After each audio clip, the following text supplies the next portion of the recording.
Speaking of tariffs, guys, I'm going to get to a Faber report because it's involving the steel industry, specifically a company we've talked a lot about of late, that is U.S. Steel. You may have seen over the weekend an important move there.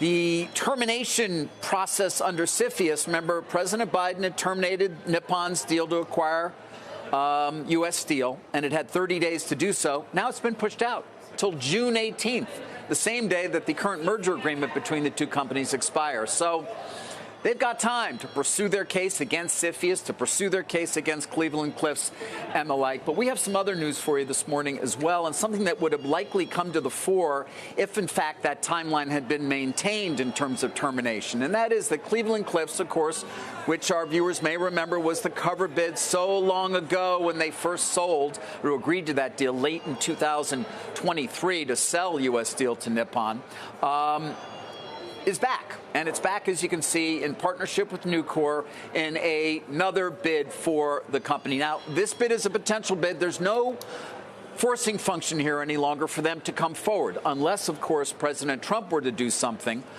in terms of immediately having the termination yet again for CFIUS or changing things. It's unclear what it means. But nonetheless, sources close to the situation indicate to me that Cleveland-Cliffs has partnered with Nucor on what would be a bid for the company in the high 30s, all cash, as opposed to the previous deal, and reflective, of course, of the change overall in the industry at this point, which has not been necessarily positive.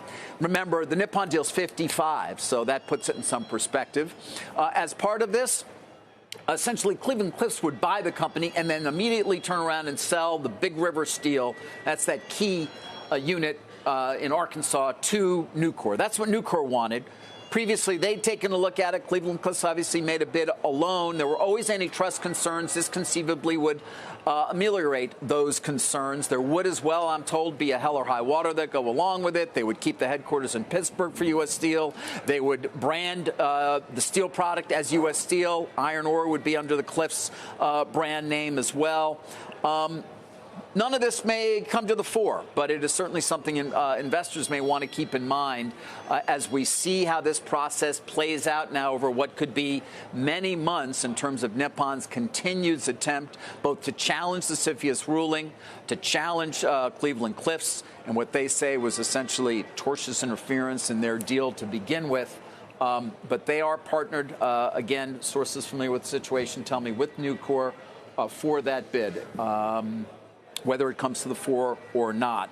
And again, far below, of course, the 55. I should mention as well, with the nominating deadline coming up, you may also see some activist investors get into the fray here just to try and keep U.S. Steel honest. But if you heard the CEO on with us last week, I don't think there's any need to worry about that when it comes to their desire to try to see if they can get this deal done with Nippon Steel at that obviously very big number. Jim, it just keeps going on and on. So many different things under an incoming Trump administration, whether it be the TikTok ban, whether it be the CFIUS approach, or what it's going to mean for the Nippon Steel, U.S. Steel deal, whether it be tariffs overall and what that will mean for this industry, for example. And we're going to start to get some information as soon as a week or so from now when they come into office. Look, I think that we have to think twice about whether this one would be Trump would kill it. I know when Trump was running, he was against the idea of Cleveland-Cliffs, or he was against the idea of Japan. Japan is so Nippon, yeah, not Cleveland-Cliffs. I will say, yes. No, but I'm going to say Cleveland-Cliffs very close to President-elect Biden. I mean, I'm sorry, President-elect Trump. No, very close. Right. Yes. Yes. And I think that there's a possibility something could happen here. So I do believe when you speak to Lorenzo Gonsalves, I'll tell you, David. He is so close to Trump that I really think that Lorenzo's got it done. I think this is a very interesting deal.